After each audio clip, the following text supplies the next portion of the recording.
So, greetings, everyone. I am still glowing from a very powerful, deep listening weekend.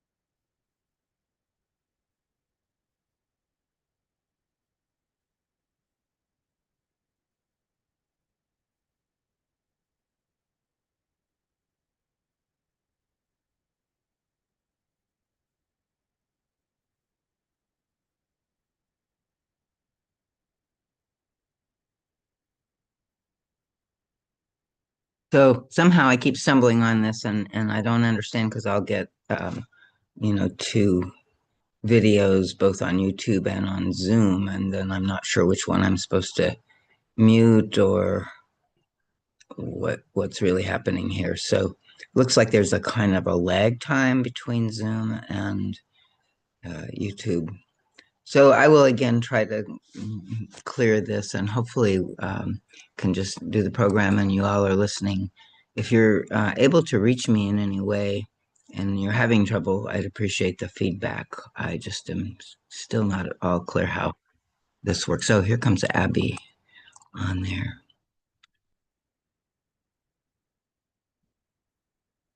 Hello, Abby. Welcome. Hi there. Well, thank you. I'm glad I got on so fast. Yeah, somehow I'm still having trouble. I don't know what's happening with YouTube, but yeah, this is the right link now to join me. And, you're welcome just to listen. Eventually, I would like to have more interactive stuff. If you do have a question, I guess I'm open to that totally. Um, but I'm not sure now. Yeah, now I'm seeing you. I was trying to fix the view now because this is totally different. This content is being sent to YouTube. Okay. Original sound. View.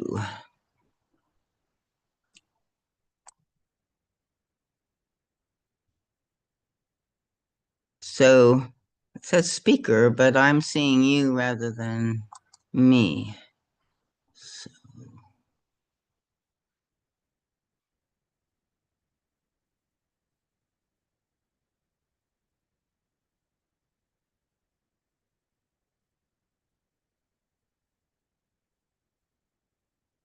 there we go. I'm going to pin me. I think that might work.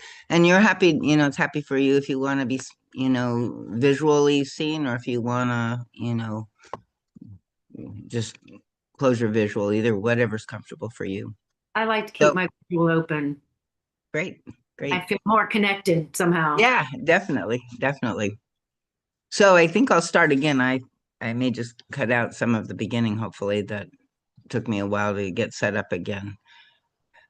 But I do want to just, welcome everybody and those that can join me on Zoom. That's great. I would like to make it a little more interactive in time. I'm still just sort of trying to figure out the technology here. So I apologize. But I, just wanted to share, first of all, that we had a beautiful weekend, powerful, deep listening weekend here last weekend.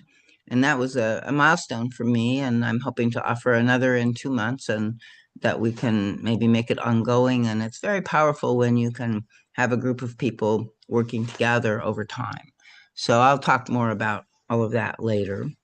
For my podcast today, I was continuing the study of the medicine wheel. And it's, very timely in a way because this weekend we're offering a ceremony that's based on the medicine wheel, most commonly referred to as a sweat lodge. Um, and this ceremony is kind of most developed and preserved by the North American indigenous people, but there are many, many forms and practices of this kind of ritual form of bathing, and many also using heated surfaces with water. Even the sauna.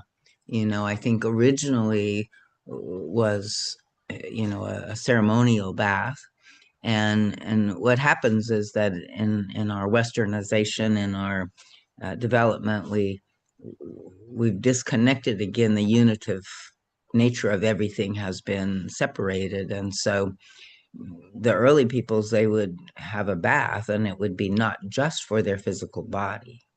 And so bathing was something more consciously done with the intention of not only cleaning the body, but also cleaning, the mind, the thoughts, the emotions, the spirit. And so it's a beautiful practice when we can, sort of do something.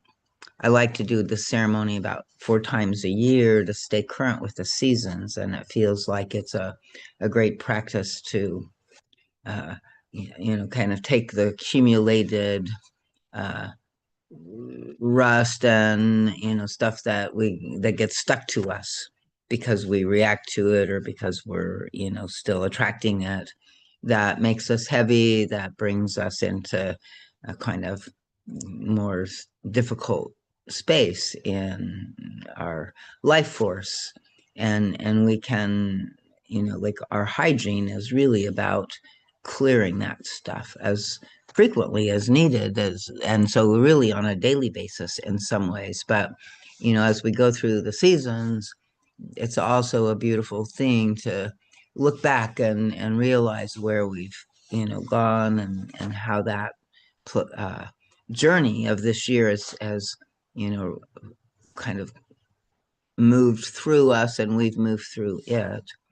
And so then there's this really neat kind of way that as we come together in the sweat lodge, we can look over the whole year, up until where we are, and offer whatever is still within us that we want to help heal, move, right, ever. So yeah, the ceremony has many names, but it's commonly referred to as a sweat lodge. But much more than sweating, like we're talking about, happens there. I like the Lakota term inipi, and that means to live again. And that does feel appropriate to me. And in many medicine ceremonies, I feel like, yeah, that there is this kind of clearing out of the old stuff, and an opening and an ability then to again receive the love and the life force and the you know powers of uh, the divine aspects of nature, and sort of renew ourselves. And so it's really a beautiful practice of renewal, and it's something that I feel like we go back into the womb of the mother in this actual form of the lodge, which seems quite symbolic and appropriate, especially when it's the womb of the Earth Mother, right? And there we, are receiving again and cleansing and made new, and the burdens in our energy field are lifted and released to spirit. We renew our commitment to our path of life and our love. And so it's just a beautiful ceremony of deep release and renewal. Oftentimes, feelings, can surface in the energies of the lodge, and uh, there's a way that they're given back to the Earth Mother for, composting and healing. And this type of ceremony is often done before other ceremonies as well, to kind of prepare ourselves for sacred action. Um, and I, again, like to do them seasonally because they help to move the stuck energies and the accumulated toxins on all levels, in all of our bodies.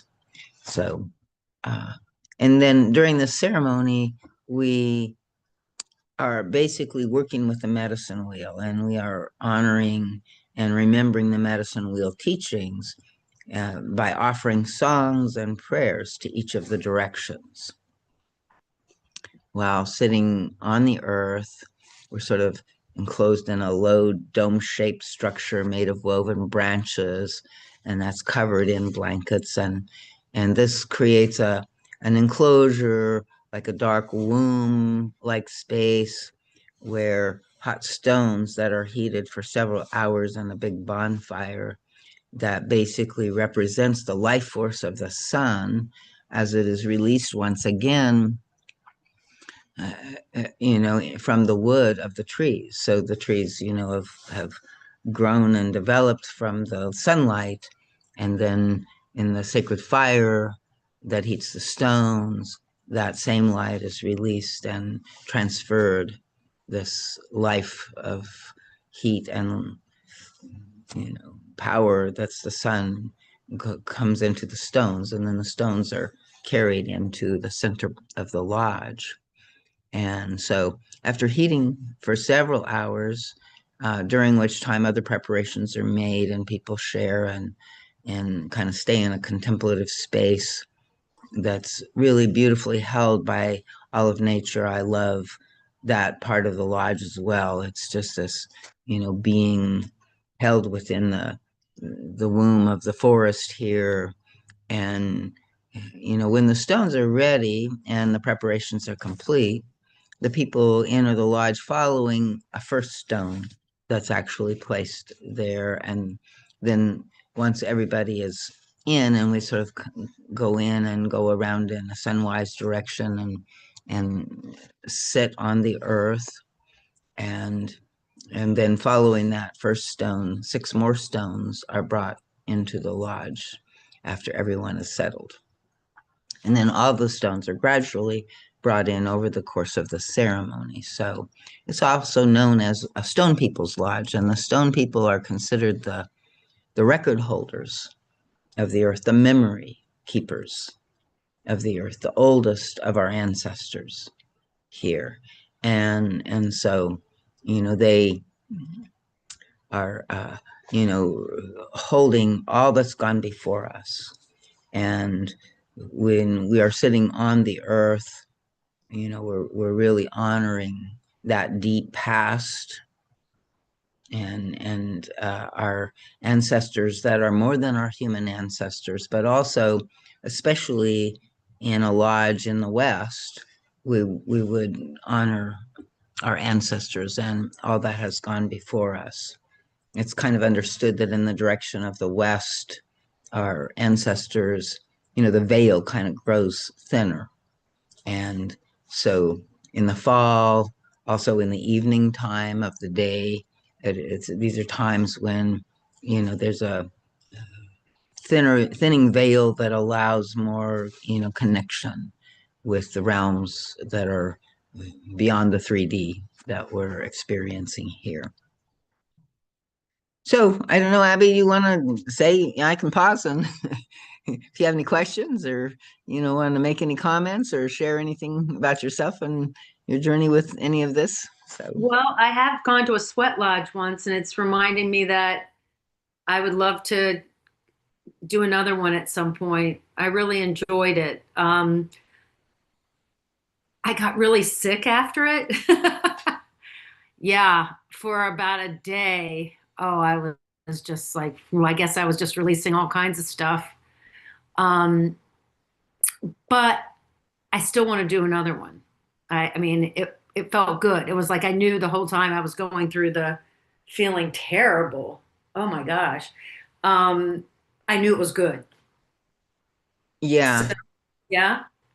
I mean, I can certainly recognize that oftentimes, we have a kind of healing process that, does include sort of feeling worse before we feel better, and especially in cleansing and purification practices, right? It's kind of like not one of those covering over pills that we Exactly. have in Western medicine, right? We have to Right. go into, through, and out the other side. But yeah, Right. I don't know that I've heard of other people, having something like that. So it could have been unique to you, or Yeah. something was going on in that lodge. It's hard to know. Yeah. Yeah. Well, I know that I was a little bit freaked out in the beginning because nobody told me that they were going to close the flaps of the. Uh, I didn't know it was going to be pitch black in there. So that was really a jolt to my system because I had to talk myself out of wanting to run out in the beginning. So I don't know, Right. that may have just stirred something up in me because for the first 10 minutes I was like, "Ooh, this is scary." But I didn't realize she Right. could also open it up to put more stones in. Um, and once she did that, I felt much better. But at first, I was like, I don't think I could. And I could feel the knees of the people sitting next to me. And I was like, I just Kind of felt so tight. claustrophobic and crazed. But I really talked myself down from just saying, at some point, I thought I was just going to have to bolt out. And I didn't. So that was a good thing. Yeah. Yeah, no, Thank and you for asking. yeah. And I think there is, like sort of certain traumas that are in the past. I don't know, like some people are more claustrophobic, the darkness, sometimes fear of the darkness. So yeah, those things can come, and also, if we're mediumistic, other people's fears can intensify our own. And, so there's a lot going on in the lodge. I remember a Cherokee woman uh, told me one time that we can't really fully comprehend the lodge until we've done at least 16, right? There's some, like deepening awareness and understanding as we do them that, you know, kind of comes into our knowingness and our bones, as we experience them. And again, that's one of the things I love about these kinds of ceremonies and stuff is that it really is an embodied spiritual practice, right? And that holistic kind of aspect of it feels like like something that our culture needs more of. And so yeah, there is I try to, some traditions, are like to honor the lodge. You want to stay there no matter what, and kind of complete the four doors.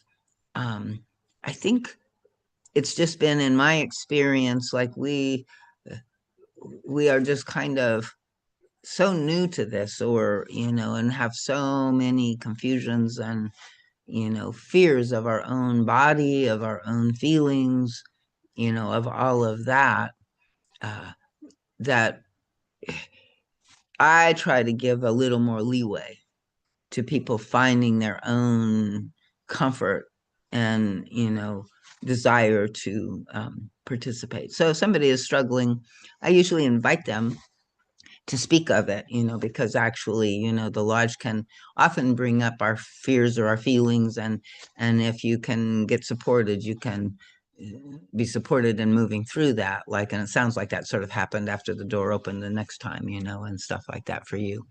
But I would offer that, and I always encourage people to let me know if they are starting to feel that. It's interesting, again, in our culture how people tend to keep hidden in their suffering, and they feel somehow ashamed or exposed, or I don't know, to say that they are struggling in within in a group setting, I guess, maybe, or something, I don't know. So I notice many times when I really welcome and encourage and offer and ask throughout the lodge, how's everybody doing?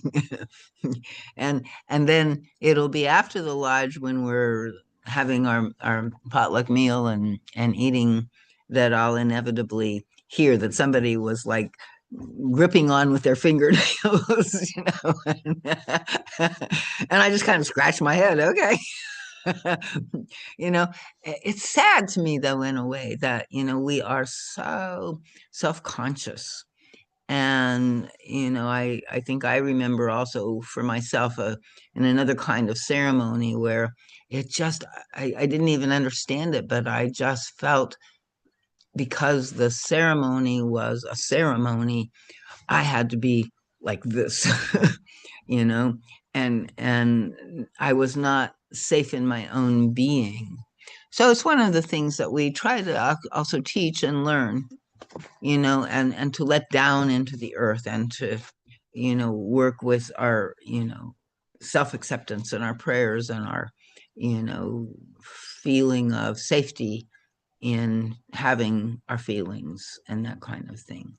But yeah, my lodges are not traditional lodges, but they've been guided sort of by my own understanding of this sacred medicine wheel and with nature immersion experiences. I love working directly with the elements, and the sweat lodge very much, incorporates in this very powerful way, all of the elements of nature.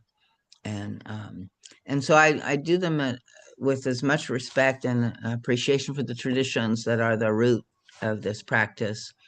Um, and I also am aware that, this practice, well, it's, most strongly preserved and was developed probably in deepest ways in the North American cultures. Um, like I said, I think even a sauna, in Norway was probably a ritual bathing tradition. Jewish people did ritual bathing now using the heat, and the stones and all of that kind of thing. Every culture is a little different, but it is a way in which I really feel like there's the roots of the traditions, and they definitely need to be connected with and honored. And then it seems to me that ceremony arises like a vine to meet the needs and is called forth. And so, with humility, I find myself, just having been called to pour water in lodges and learned this practice with my study of the medicine wheel and with others that I have learned lodges from. I worked with Cherokee woman Mary Sunbeam for some time and attended her lodges. And at Seven Oaks, the Pathwork, we had a beautiful medicine wheel that was put in place there by an indigenous elder supporting us and placing it. And then we also did sweat lodges based on um, Sun Bear's tradition. And he was one of the first Native peoples, I guess, back in the 70s that began sort of opening up some of the teachings more to non-Native peoples and created a form of a lodge that, is kind of a universal lodge or something like that, that is somewhat what I follow. Um, and then my own, understanding and guidance. And one of the things that I've noticed in many of the sort of Lakota lodges, particularly, that, and I don't know if this is, uh, how much it's based on their history, but they have these very intense short doors, right? So the heat is very, very strong, but they open the flaps fairly quickly. And they sing some amazingly beautiful chants and songs that I've heard. But it's interesting to me because the guidance that I got was that our people need to learn how to melt into the Earth Mother. And if we go in and we're like, being hit with the heat and the dark, and our whole being kind of goes into, like the tension of the I mean, I think it's powerful for warriors to kind of face and move through those fears, and it's powerful for all of us. We all need it. And yet I think that most of us, just being in a lodge is scary enough. and so and so I kind of like tend to try to really support people in trusting, relaxing, melting in their bodies, feeling the earth, the coolness of the earth, supporting them, experiencing. For me, the darkness in the lodge actually feels like the vastness of infinity, and I feel like I'm, out in the open cosmos in some way, and and yet, to feel, the light, in the darkness and that kind of thing, right? And so anyway, it's a slightly different thing. So my doors, I try to, not make them really, really intensely hot, but sort of gradually building in heat and intensity, trying to melt us more and more. And so the first door or so, people I think generally feel pretty comfortable, and toasty, and then, and then we're working, especially in the door to the south, to really work with the physical and relax the physical and connect with the earth. And so um, as it gets hotter, that we can uh, feel sort of it's fear that Mary Arpante, the Cherokee woman, used to say. It's like, the heat is love. The heat is love. And it's in a way our fear and resistance to love that is what tenses us. And so, to guide people in a little more of an understanding of, this is love, and support them in, breathing, helping them find a place where if they needed to, they could put their nose to the earth and breathe the cool air instead of the warm, moist air of the light, these kinds of things, right? And just try to encourage people to keep relaxing into and holding the fear being present, and just you know sort of receiving then the journey around the medicine wheel, which is a beautiful way of kind of organizing the doors in the lodge, and I think is traditional. So uh, most of the uh, lodges, I think, have four doors, and they're considered to be for the different directions. I think I generally start, in my understanding, the east is the direction of a new beginning.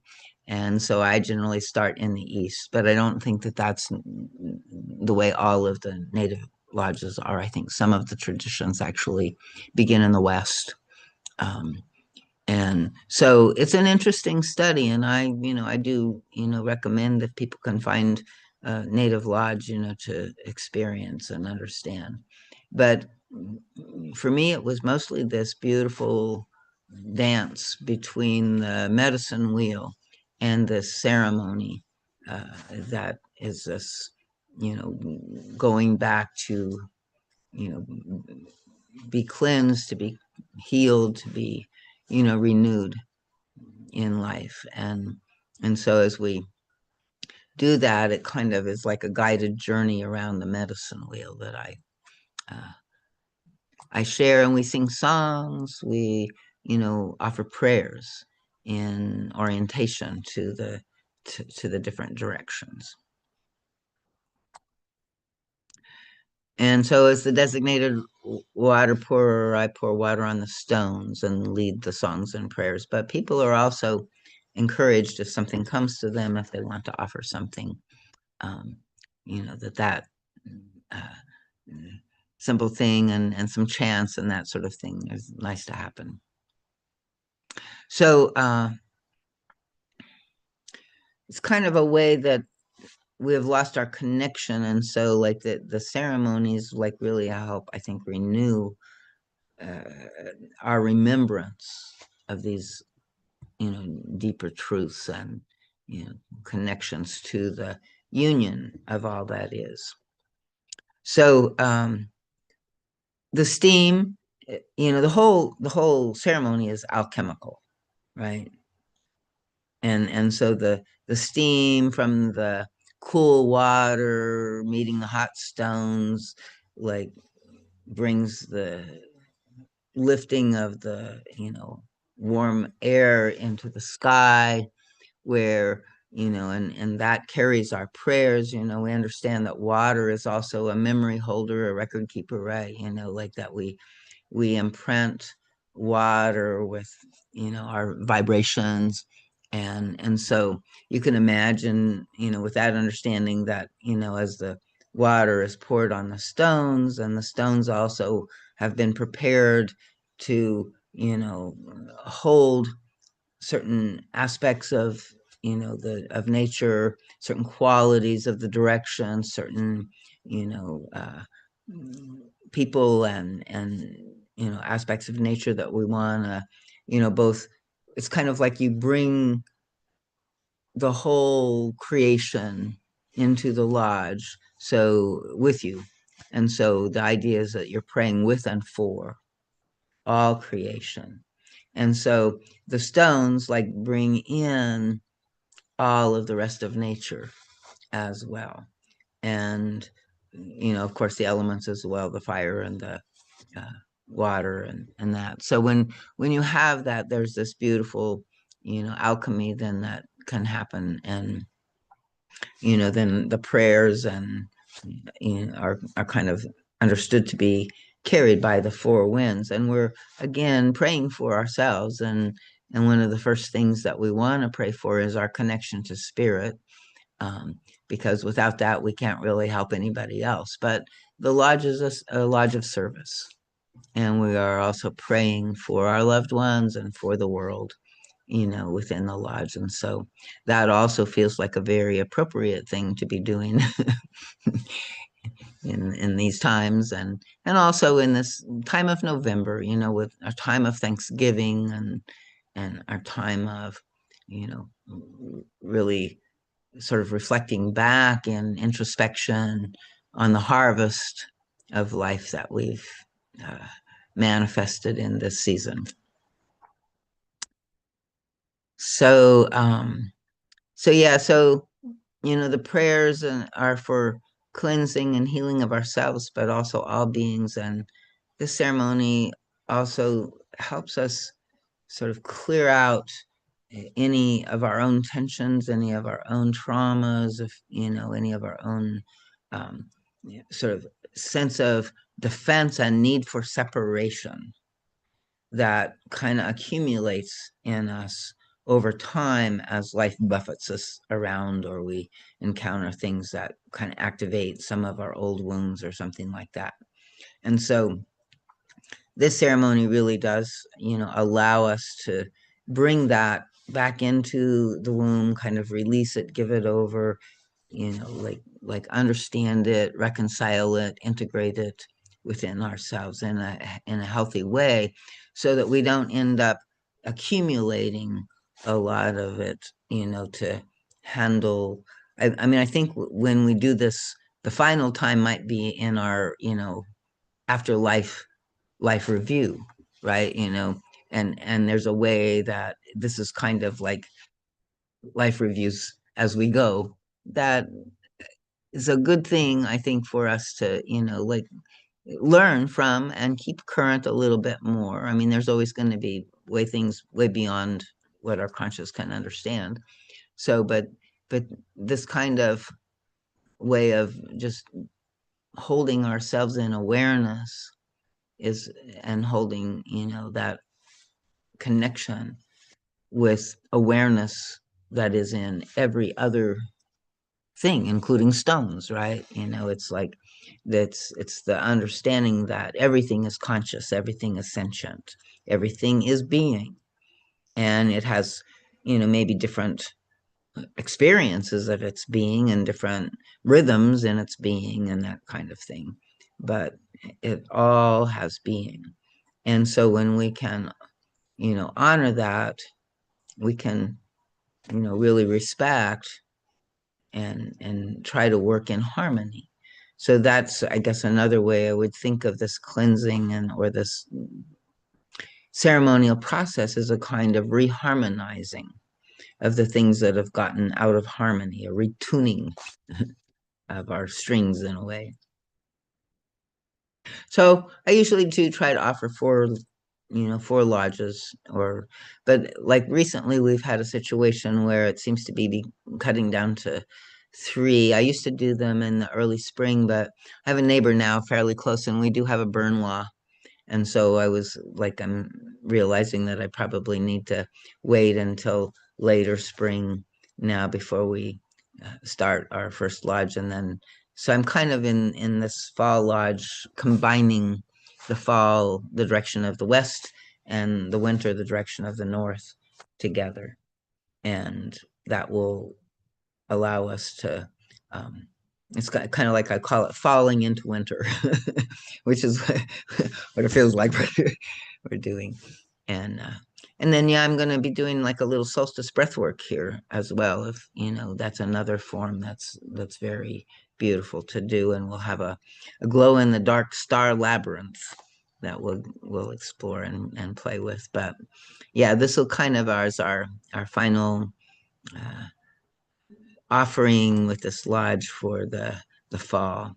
And so Temascal is like another word for a sweat lodge. It's the Mesoamerican term for this practice. And so, you know, it's just interesting, you know, to take a look at all of the different forms and cultures that are, you know, working with this and, um, you know, to like see this universality. Like there's even, I think, a development of something that they're calling universal shamanism that is kind of coming out of that. That my hope is because it is such a, you know, sound and fundamental understanding of things that, you know, it can also be unitive in terms of spirituality and spirit-based things. But even, you know, we can people also have a medicine wheel, but it's a little different, right? You know, so like, but I think all of these earth-based traditions, I think are good ways maybe for us to, you know, be able to develop ceremony again that's relevant for us in our times, and that helps us the way ceremony is supposed to reconnect back.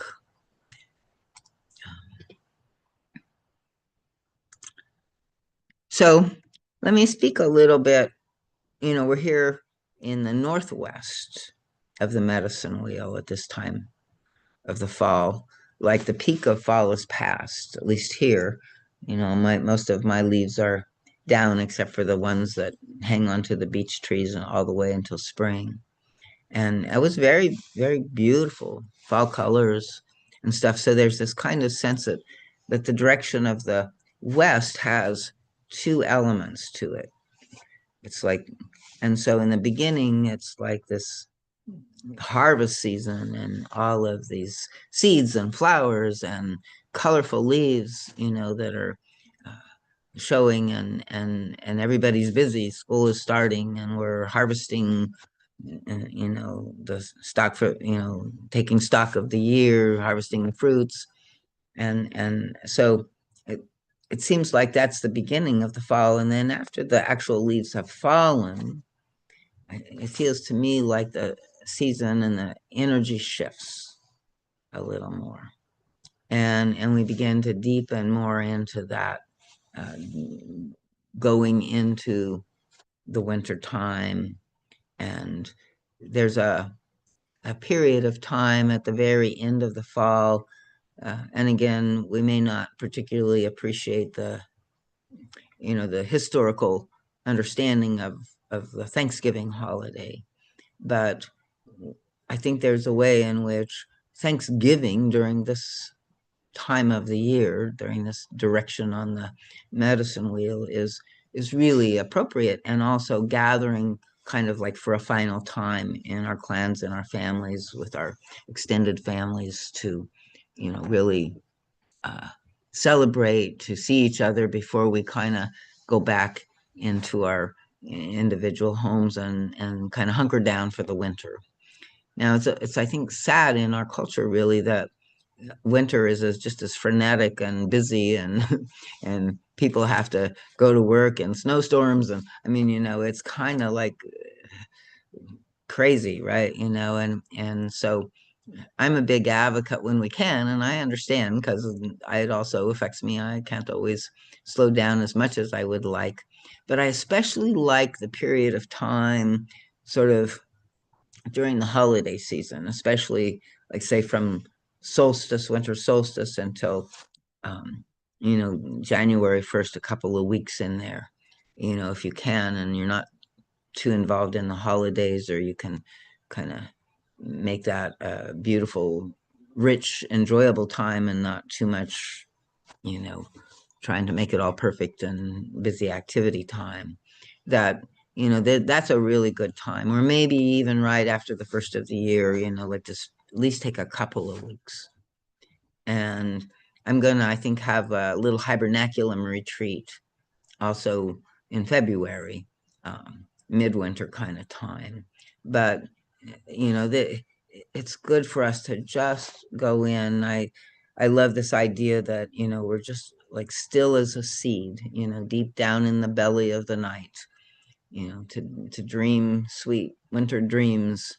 This this is from Libana's solstice song.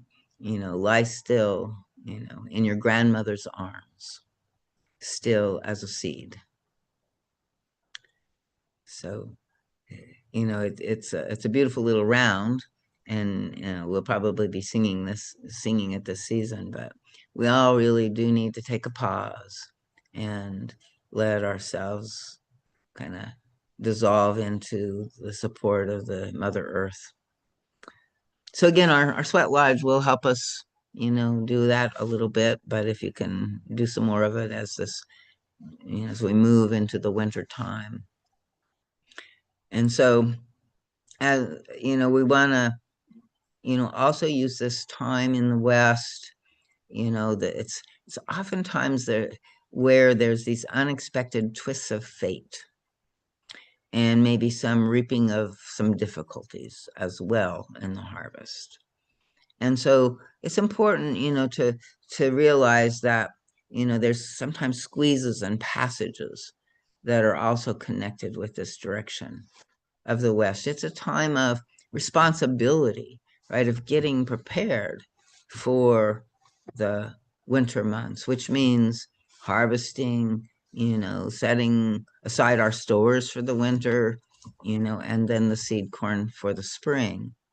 And so it's a time of, adult taking care of everybody so we can make it through the winter and into the spring. So there's a lot of sort of in the beginning this effort and responsibility, and then oftentimes, like I said, there can be these challenges and difficulties that can come at this time.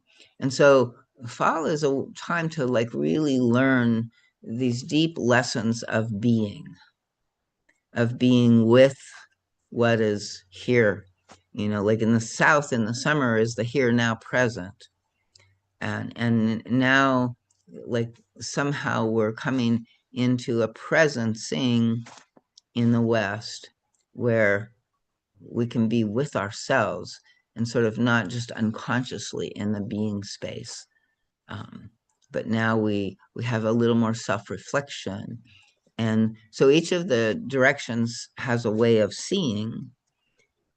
And we've talked about this before on this channel, but it's a very important part. And we'll be doing some, additional talks a little bit on a certain form of introspection that I find really, really useful for us. And so next time we'll go into this way of looking within. But that is the theme of the West, is the way of seeing of the West.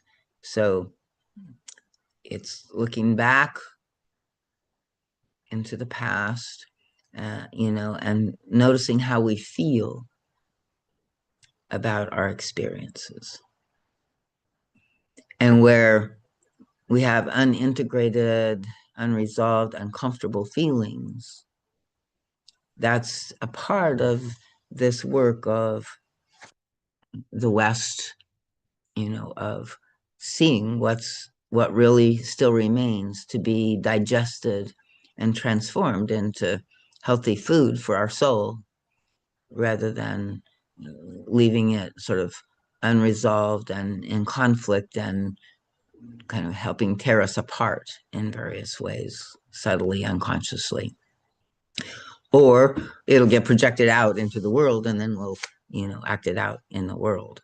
So it's really a powerful time of self-responsibility and reflection and sort of learning. And in order to do that, we have to not be very judgy. We have to not, we have to have a good relationship with ourselves, not be, not looking within from the eyes of the critic.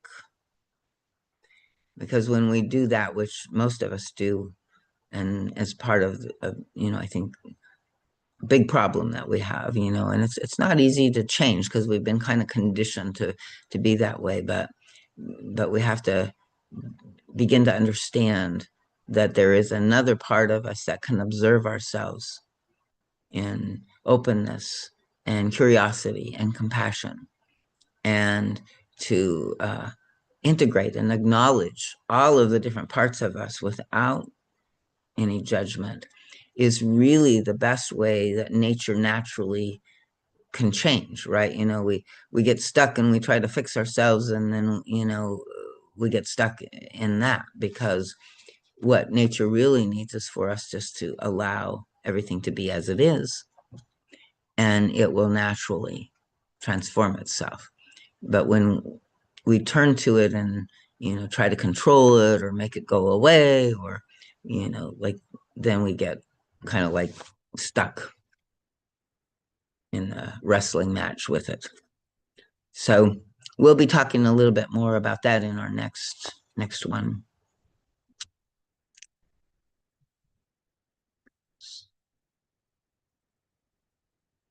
So in the course of a day or a year or a lifetime, we are just kind of carried through life's experiences. And it's interesting because, we really literally are born to die, right? We come in and we're born, but the end result, no matter what happens in between, is, the set fate of death. And so all of the twists of fate and the golden moments in between are also a part of the journey. And there are also many sort of little deaths, disappointments, things that didn't work out, all of this, people that we've lost that we care about, pets, other. So there's lots of little deaths in life that we encounter. And so this is, I think, one of the mysteries of life is that it really is this journey of learning how to die. And at first it seems very difficult to release, to let go, to accept, when things are like a loss for us.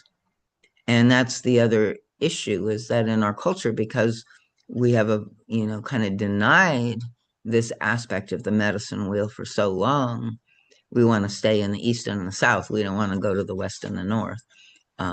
Then we're in imbalance, and we're always sort of trying to transcend, but we never allow ourselves to go into and use the alchemy that's trying to happen, which is the descent as well. And to allow a process of grieving, the we run from these things, but all of our feelings are sacred, our sacred anger, our sacred fear, our sacred grief.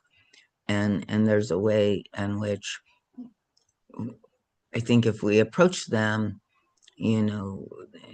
again, there may have imbalances, there may be difficulties within them, but they're here to, find balance and integration and flow. And we don't want to cut out anything from us.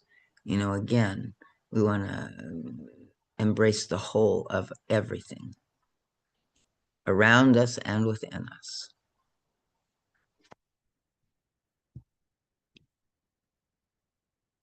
So, each one of us knows, each being knows its place on this great medicine wheel of life.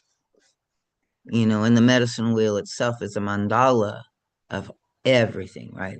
So it represents all the diversity, all of creation, every little aspect of everything that's ever been and ever will be. And so there's this, like sense of, in nature, everything sort of naturally knows where its place is on the wheel. It's kind of born into that knowing. And a part of that is, sort of in this deeper collective level of nature, where it's the sacrifice of one to another, it's the giveaway of one to another that, helps us find the place on the wheel that we really belong. Well, human beings are considered determining beings. And so we don't come into life knowing our place on the medicine wheel, but we are here to determine that. And in a way, that determination comes from that same knowledge of what is it that we have to give away and who would we give it to? Who needs it? Right? And so, it's a beautiful thing. There's many, many people that are kind of lost and don't seem to have, like a good feeling of life or, resources in life or even a purpose in life sometimes, but it's kind of like it's often because we're still in this adolescent kind of place of trying to find ourselves, and it's a kind of naturally sort of selfish place. And there's a movement that we're trying to make, and I think what's happening in the larger, collective of humanity right now is also about this, that, is the straining of this kind of adolescent, uh, individuated self, and how, it can fulfill itself, but still be in harmony with all of the others. And I think in our culture and also in our, inner duality, we kind of naturally split that, and we think, well, you know, either I can get what I want or I have to give everybody else what they want and I can't have my happy. It's like it's a duality. It's a me or a them thing. And we don't really quite see this reality of again this unified medicine wheel approach, and how there can be a synergy, and how there can be, a receiving in the giving, and how there's a deeper fulfillment in this deeper purpose of service. And so hopefully that's part of where we're at, is in the process of sort of leaving behind this adolescent level of humanity's development. And, with that, always we have to have a rite of passage, or a huge shaking, or a trial by fire of some kind, right? That, because we're not going to go easily or naturally. So, nature has to take us there. And in a way, it's to me like a collective initiation rite for humanity. So hopefully, not everybody survives their initiation rites. So hopefully, we will find our way through. But yeah, it's a very powerful time. And again, it's like if we hold it within the wisdom of the medicine wheel, I think it helps us navigate and find our way through and understand what's happening. And so, and again, in the moment, all we can do is just, do our best to find, what needs our service, and trust, that life, while it's going to take us to our paces, challenging and supporting us in precise and purposeful ways, it's like it's also gonna support us in finding our way through.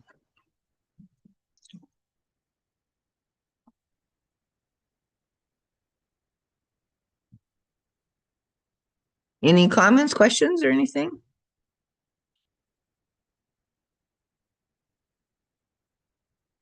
I will just say this is exactly what I need to be hearing today. It's just like speaking to my soul right now, and I really, really appreciate it. Oh, wonderful. Yeah, it's like we are, to remember that we are beloved children of Mother Earth and Father Sun, right? And to realize that, we're here learning, like the plants, we're learning how to grow and bear fruit from our lives. And I think that, it's like the indigenous cultures knew a lot more about that. I think that there was some kind of trauma. There's actually some interesting studies about this where in Western uh, traditions, European and that kind of thing, there was some tremendous trauma going all the way back to the Roman Empire and then the Roman Catholic Church in terms of the, knowing of your own shamanic, your own Gnostic connection to life and spirit. And I think that there was, so many kind of waves of killing the different aspects of the people that were those in touch with that wisdom. And then it was, all wiped out and placed under the control, in a way of the fear-based teachings and the anti-nature and anti-human-based things, right? So we are recovering from, I think, a lot of trauma. But it's important to realize that, and we've also passed that trauma on to our indigenous brothers and sisters and all of this colonization and Africa and here and everywhere. So, but if we can now honor and respect also, and that they may still retain, this ancestry, this connection a little closer in time than what Europeans have, and we can, find those that are willing to share, their wisdom and help us remember. Uh, and then, there are those of us that I think are bringing it through. I don't know if I was a native in another life or whatever, but I certainly feel aligned and connected with, this teaching. And to my knowledge, I don't have any native heritage. I did grow up out west, and, I can remember even, at 6 years old, being in a powwow in Cody, Wyoming, with the Shoshone, and just feeling like so much like I belonged. It was, such a strong sense. So, and then just, having been blessed and growing up, out there and having a father who was a wildlife biologist and a nature lover deeply, so I was almost as if I had the closest thing to a kind of, natural native experience out there, growing up. We didn't have quite, an extended family. We were more of a nuclear family at that time. But, all of these things I think are here for us to remember and to, find a way, even in the tribes, back then, it was hard because maybe somebody was the, ultimate decider, and maybe women had a certain role. And so there were, not always the freedoms that we're, I think, trying to give birth to now, where each individual is truly following their own path and their own connection to the divine, and that, we can kind of reconnect with each other when we know that we are willing to honor each other's total freedom, and we are not trying to control each other, but always inviting and, seeing the alchemy again of what can happen when we pull our resources or do something together. So I guess we're at our close here. Yeah, it was great to have somebody here with me on this one. I hope it was okay for you. And yeah, I'm just kind of rambling all over the place, but I love it. hopefully. Really, All right. thank you so much, Darlene. Very welcome. Thank you. Take care. See you in a couple of weeks. Okay, bye-bye.